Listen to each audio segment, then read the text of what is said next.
maybe we can let Mr. Hatter help us answer our question of the day this morning. We've got Russ Hatter in our studio, as we mentioned.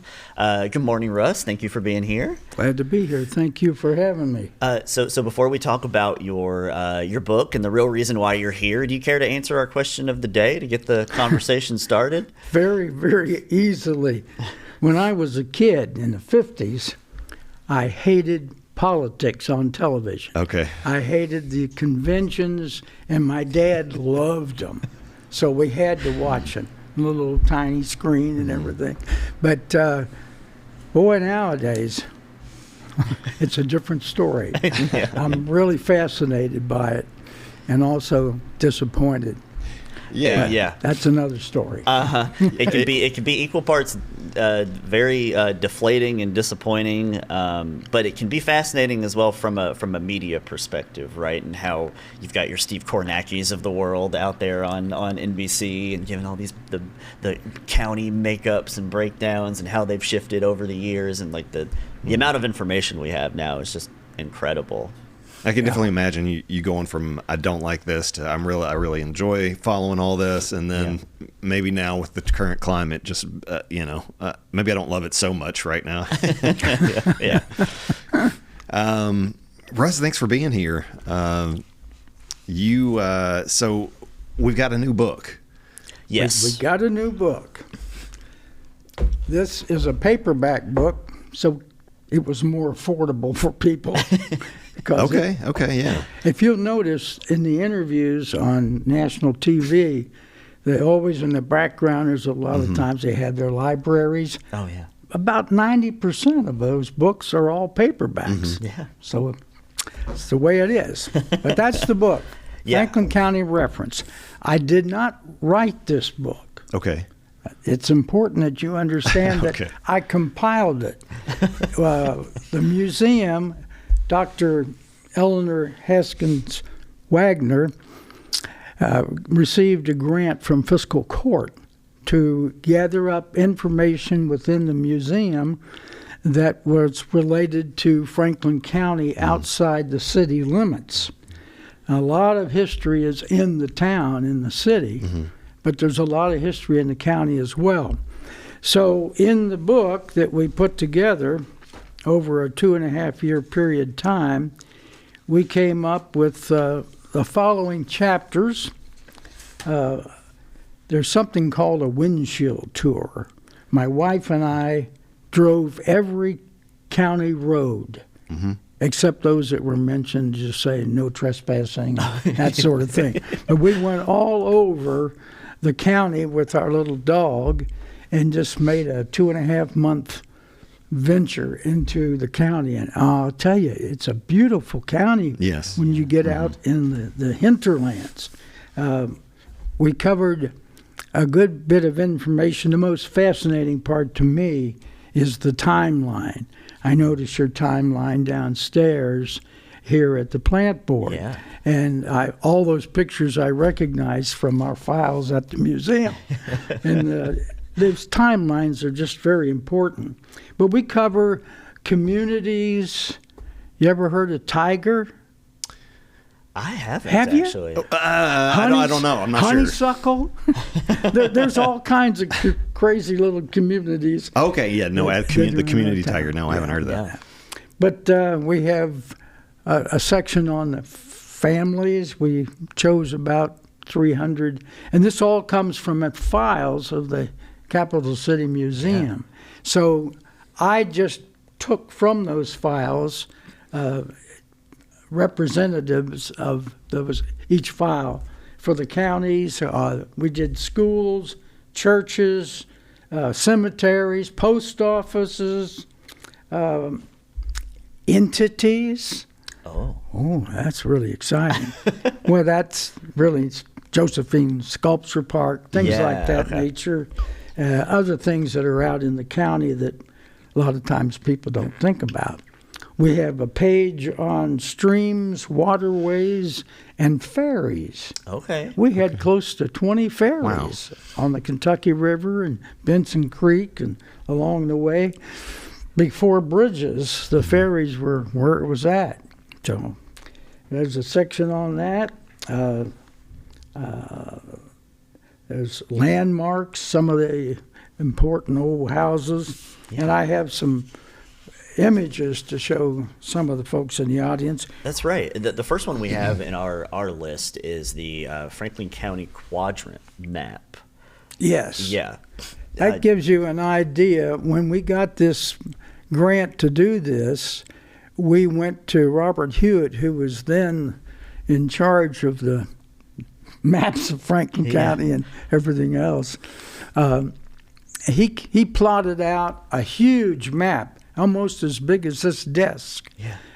And then we made it into 8 segments and enlarged those so that I could go out in the county and get a hold of everything. And I think it's really cool. I don't see it. I don't think I've seen anything listed like this before in terms of the county. You can see on a normal kind of map what the county looks like, but I just don't know that I've ever seen it laid out in these quadrants like that. Right. Specifically. The quadrants aren't specifically. It was just an easy way to designate the various sections that we were going to write about. And the blue section, of course, is the city limits. So for the most part, there won't be much information in this book regarding the city, but you can't avoid the city. Yeah. We started with our timeline at 1750 to let people know what was at this particular place in history. And we work our way up to a little bit past 1900. I'll share some of those timeline entries in just a little bit. Sure. But for the record, May 10th, 1794 is when Kentucky got to be the home of Franklin County. It was the 18th county that was designated. We originally were part of Virginia. We weren't Kentucky from the start. And we were made in 1776 as Virginia created Kentucky County. And then it became Fincastle County, Virginia. And then finally it was replaced in 1780 with Jefferson, which would be west of the Kentucky River. The other was Fayette County, so we were part of Fayette County. Here we're east of the Kentucky River. And then south was Lincoln County. So these were the first 3 counties in Kentucky. 1780 is another important date. That is the day when Stephen Frank was killed by the Native Americans, about where we think, nobody knows for sure, but we think it was about at the end of where Benson Creek comes into the Kentucky River. There was an island there, Fish Trap Island, and it was easier to cross the river. And the river, it was not at all today like what it was back then. The river back then was you could almost walk across it in some places. It was more like a creek than it was a river because the dams didn't come till later, which enabled all that to take place. But in 1780, Stephen Frank was the man that was killed by the Native Americans as they were going over toward Louisville in that direction, hunting for salt for preservation for their food. And the town of Frankfort got its name from Frank's Ford. That's where he was killed. It's interesting to note that to the south of us, in Stanford, Kentucky, they were named for a fort, but they spelled theirs Stanford, F-O-R-D. We're named for a Ford, but we call ours Frankfort. And there's another sideline here that a lot of people aren't aware of, that the Weisiger family, Daniel Weisiger was here, a buddy to James Wilkinson, the founder of our community, and his family and their heritage, they say that he is the guy that founded Frankfort. They were Germans. Frankfort was on the Rhine River in Germany. Right. And, just kind of, so there's a very interesting folder there. And the Wadsworthers that you can look up and find that other story. So we don't know. But anyway, you got some pictures to show? Yes. The next one, I believe, is Paulsgrove Landing. Is that right? Paulsgrove's Landing, yes. It's the McDonald's Ferry. Yeah, right? That's McDonald's Ferry, right. That's where McDonald's was a ferry named for a guy named McDonald, not for the restaurant. And that was an interesting little community that thrived because as a landing, you would be able to a lot of people coming get through, goods sent down or up the river. And, of course, the ferries were so important.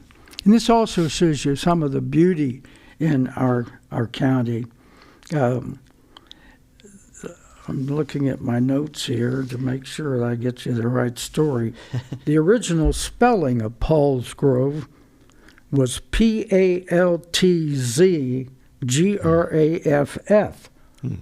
That would be Paulsgraf. So all you Paulsgrovers out there, that's where you come from. The next picture we have is a picture of Bel Air, and this is the home of Reverend Cadwallader Lewis. Interesting fella. That's quite an interesting name, too. Yes, Cadwallader. Yeah. That was actually a popular name. One of Henry Clay's buddies' name was Cadwallader. There's several of those guys. I don't think we see many of them anymore. I don't think so. But anyway, he was a minister and a farmer. His home still exists out on the Georgetown Road, and that's a fabulous story. It's kind of interesting. He is buried in the Frankfort Cemetery near the chapel, and he's a preacher, and he's right next to Colonel E.H. Taylor, the distiller, and the Anderson, the Alexander family, who were the horse people. So got horse racing and betting and all that sort of thing. Lots of pillars of Kentucky right there. Yeah. He preached at Buck Run Baptist Church, and he started the Providence Baptist Church. Our next picture is where our friend Honest Dick Tate was born.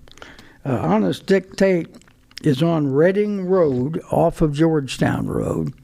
And when we pulled in, we being my wife, she did the driving, and my dog was with us, little McKay, and I made notes and took pictures.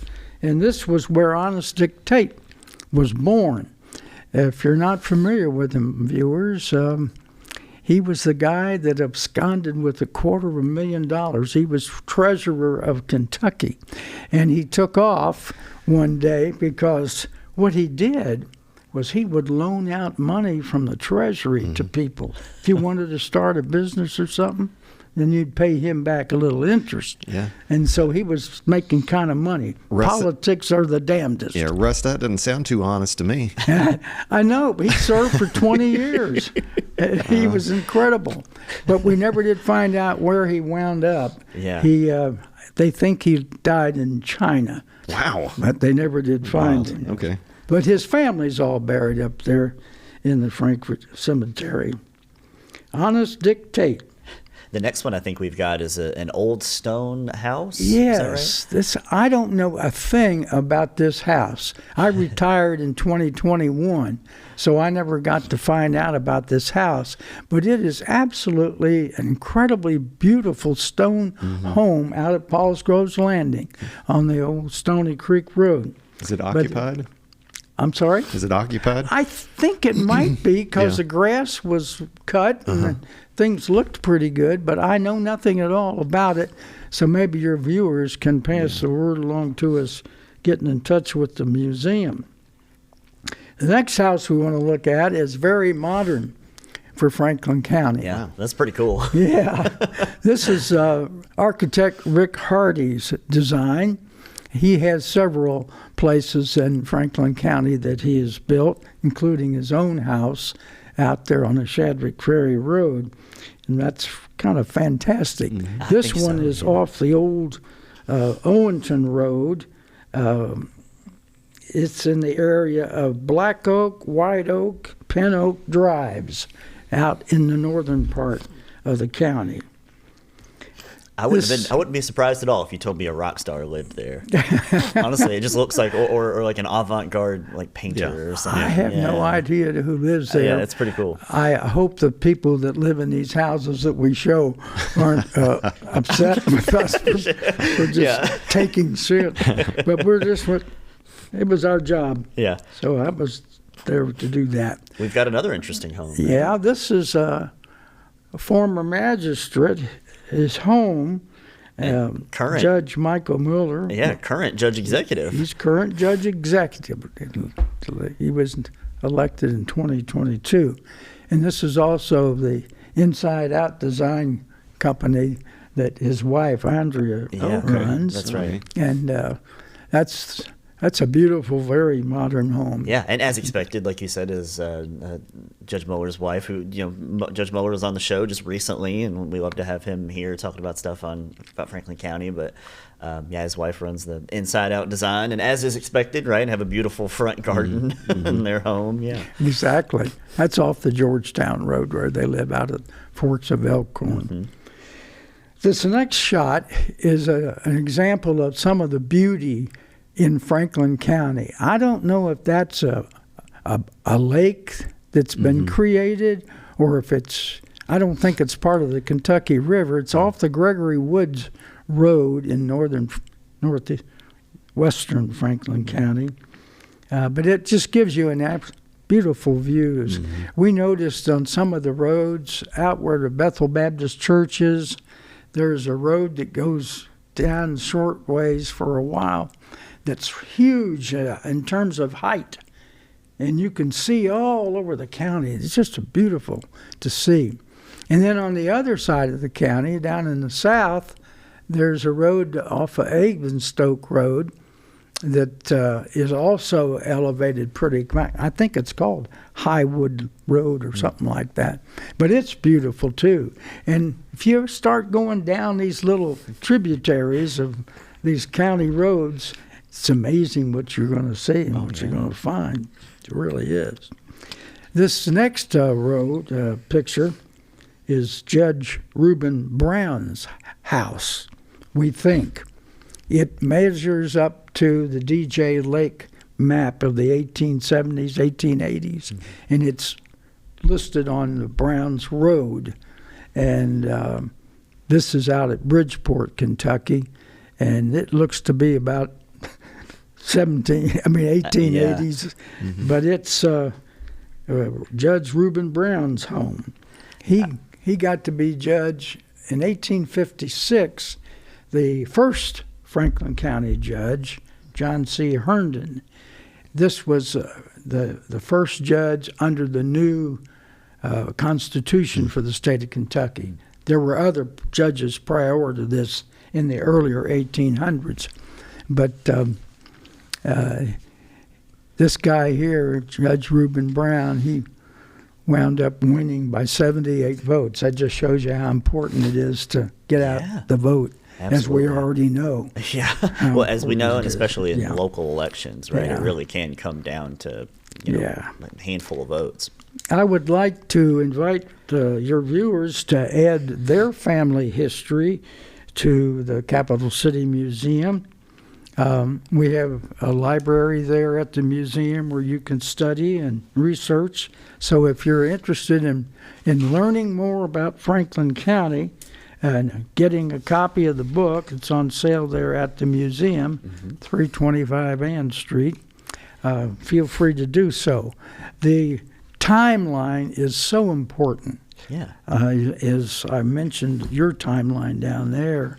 There's so many weird things that happen in a period of time that we no longer consider, that's not very nice. In fact, there's sections here on the black life in Franklin County, and we have a black timeline. If you were black after the Civil War and you were freed as a slave, it still wasn't good. It was very bad. The Ku Klux Klan was rampant in Owen County, Shelby County, and Franklin County. And that's the reason that we have on Shelby Street the barracks, those little barracks down there.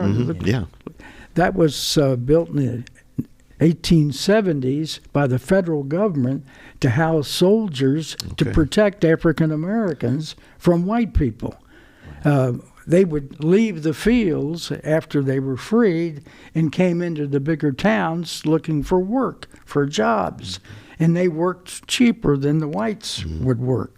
So consequently, it was a rough time. And they really did a lot of bad things here in Franklin County specifically. It's all in the book and everything. And it's important to share that history as well, the good and the fascinating, and then also the bad and the ugly. The good, the bad, and the ugly. That's for sure. And I want to read, if I can find it, sure. One example in the black timeline that was in the Franklin County book written by Lewis Franklin Johnson. And Russ, while you're finding that, I'll remind our viewers as well that March 18 is the Frankfort Heritage pop-up lecture that you'll be doing at 6 p.m. at the library in the River Room. I'll just say this story for that night. Okay, that's totally fine. Because we're running out of time and everything. But I appreciate you all having us on. The book is, I think, $30. And you can pick it up at the museum. You can get it at Capital City Museum. Yeah. I'm sure it'll be available at Poor Richard's Books as well and everything. Awesome. Can they get it right now? Is it there now? Yeah. Okay. It's available at the museum for sure. All right. And, Russ, it's a pleasure having you on. Yeah. You mean as much to the preservation of Frankfort history as anybody I can think of. Yep. Your talks and your tours are some of the most loved and most watched programs we've got on Cable 10, and we're proud to host them and be the caretakers of that history, and just it's a pleasure to have you on. Well, I appreciate you all running those. I was telling Zach earlier, those were recorded over a period in the 90s and in the 2000s, and some of those earlier ones have misinformation, because we learn new things, right? Along. Yeah. And that's how things are. This is as of 2024. Right. The latest and greatest info right there. Thank you all. Absolutely. Yeah, thank you, Russ. And again, you can see Russ Hatter in person on the 18th, March 18th, next Tuesday at 6 p.m. at the Paul Sawyier Public Library, and reading and sharing more excerpts from the Franklin County Reference. Russ, thanks so much for being here. Appreciate it.